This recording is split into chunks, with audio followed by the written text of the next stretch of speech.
Hi, I'm Don from DonDronesOn.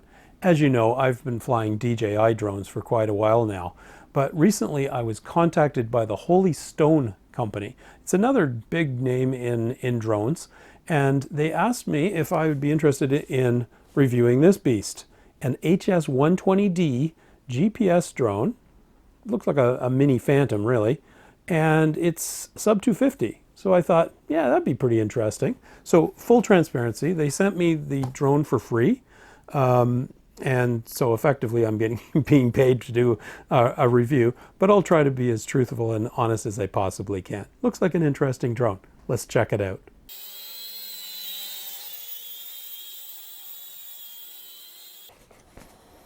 Okay, let's see what's inside the box here of an HS120D.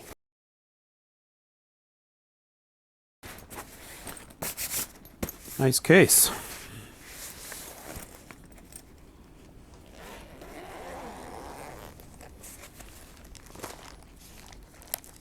Some stuff in the top here. Instructions.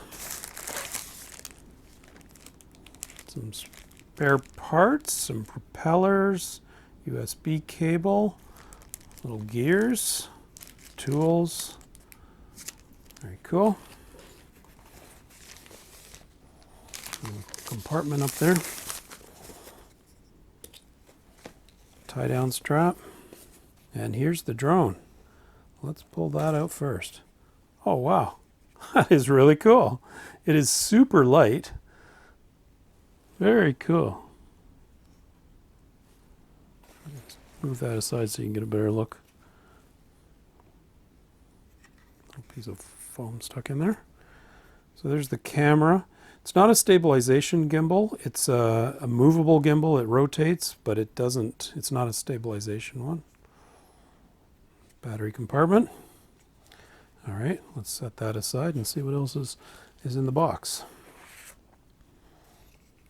Battery charger.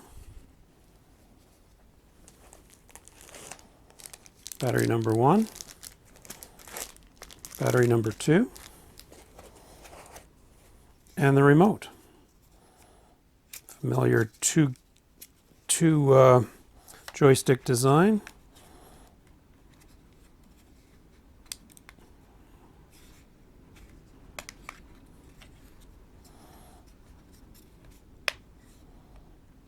Phone goes in there.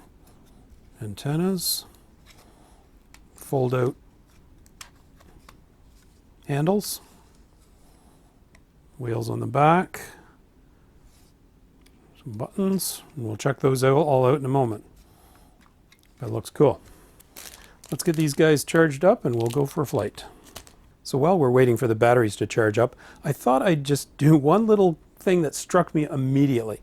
I pulled this thing out of the box, and if the battery was charged, I could basically fly right away.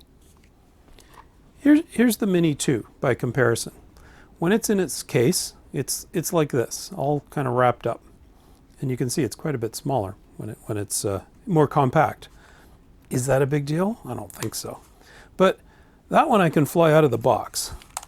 The Mini 2, I have to take that little thing off. I have to very carefully unfold these guys.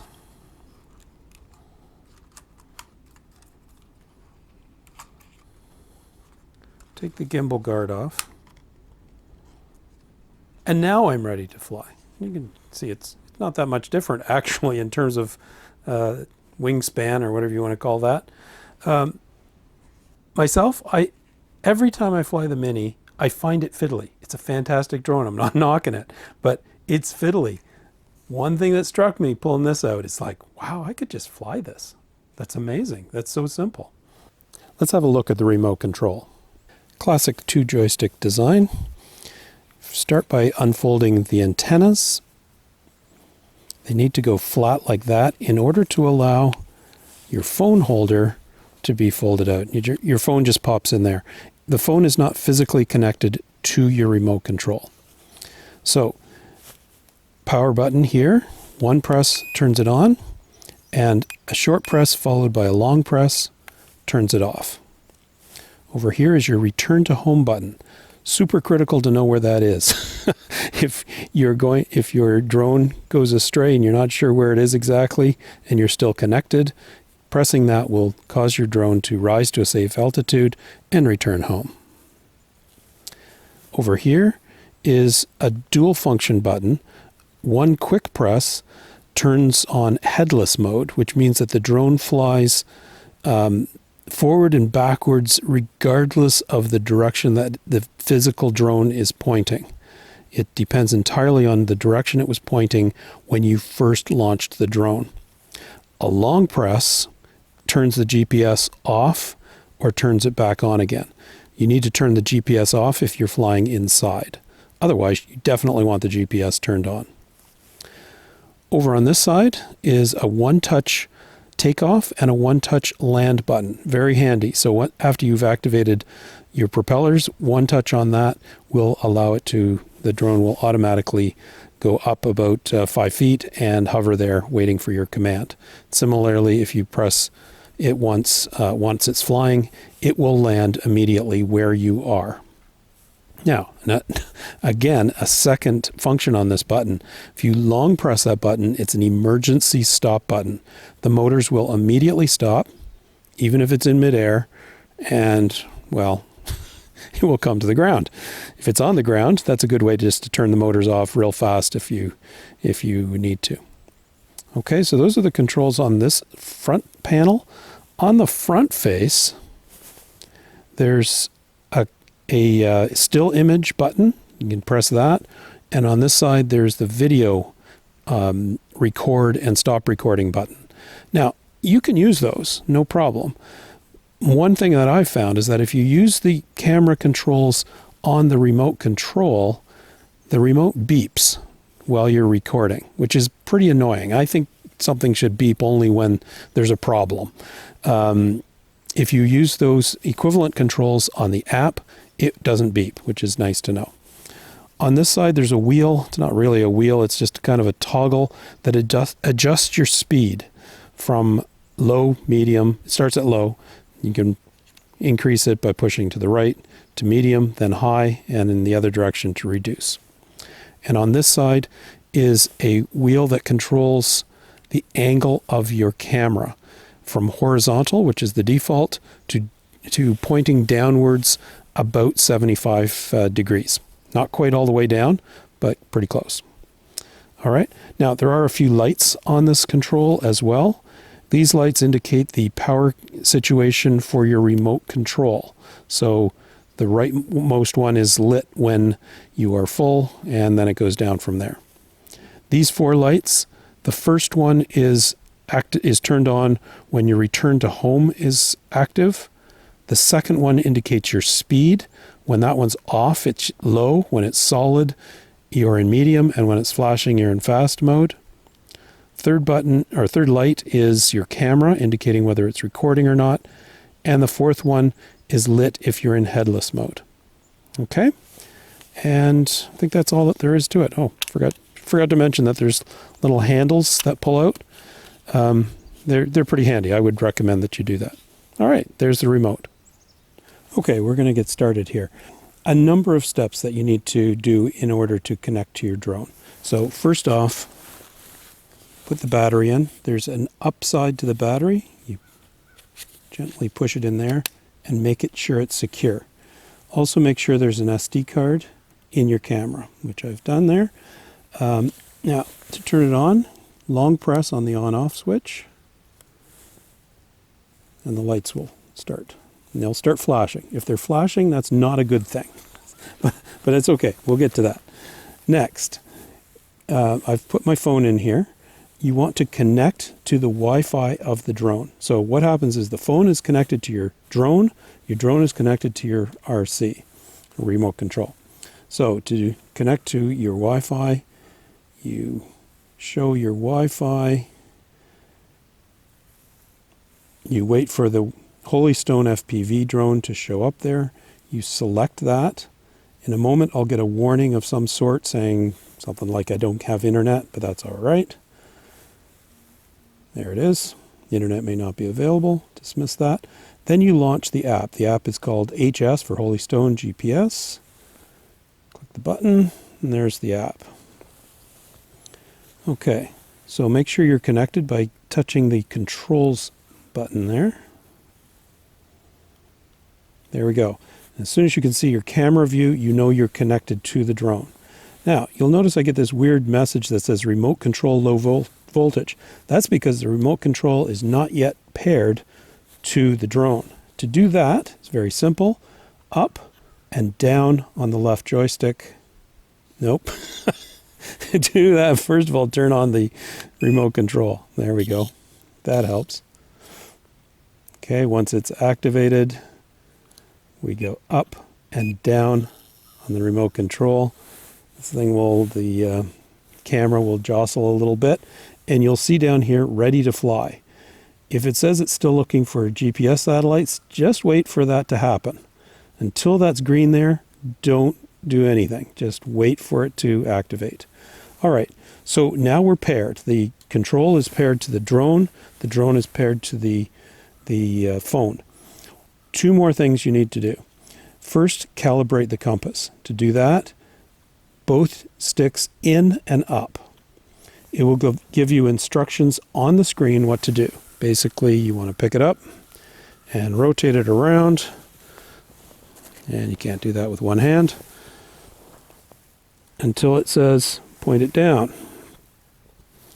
And when it's done that, some of the lights turn off. Okay, and you do the same thing. You rotate it in place until all four lights, in this case, are not flashing. Okay, in the horizontal mode, when you're 360 degrees around, the front or back, I'm not sure which it is, stop flashing, and then you go into the nose down position to rotate. That calibrates its compass. Next, you put it on a flat surface and calibrate the gyroscopes. You calibrate the gyros by the two joysticks out and up. It will buzz a couple of times, the camera will jostle around, and it'll indicate that you're ready to fly. Oh, before we start flying, we want to check our settings. Touch the settings button. There is a beginner's button on and off. I'm going to turn it off. You want to set your return altitude. This is the altitude that if it gets into trouble, it will fly back.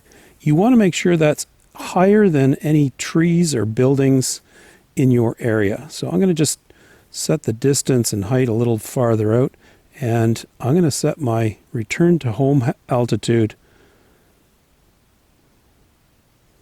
a little higher, about 40. That's where I usually keep it, and I hit save, and we're good to go. All right, let's fly this thing.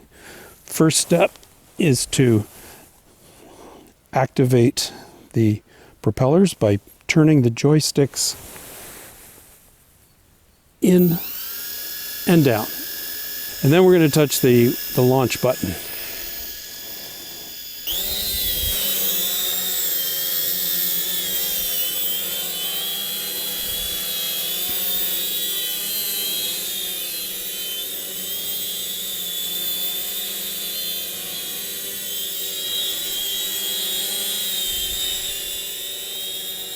I'm finding it's drifting a fair bit.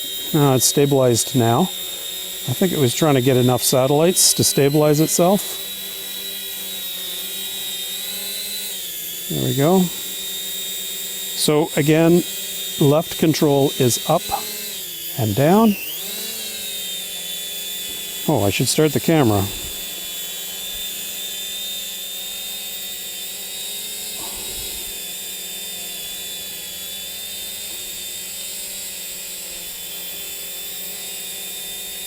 All right, camera is started. So left control is up and down, and if you turn it left and right, it rotates. The right-hand joystick is forward and backwards. And I'll just do a quick flight around the camera here.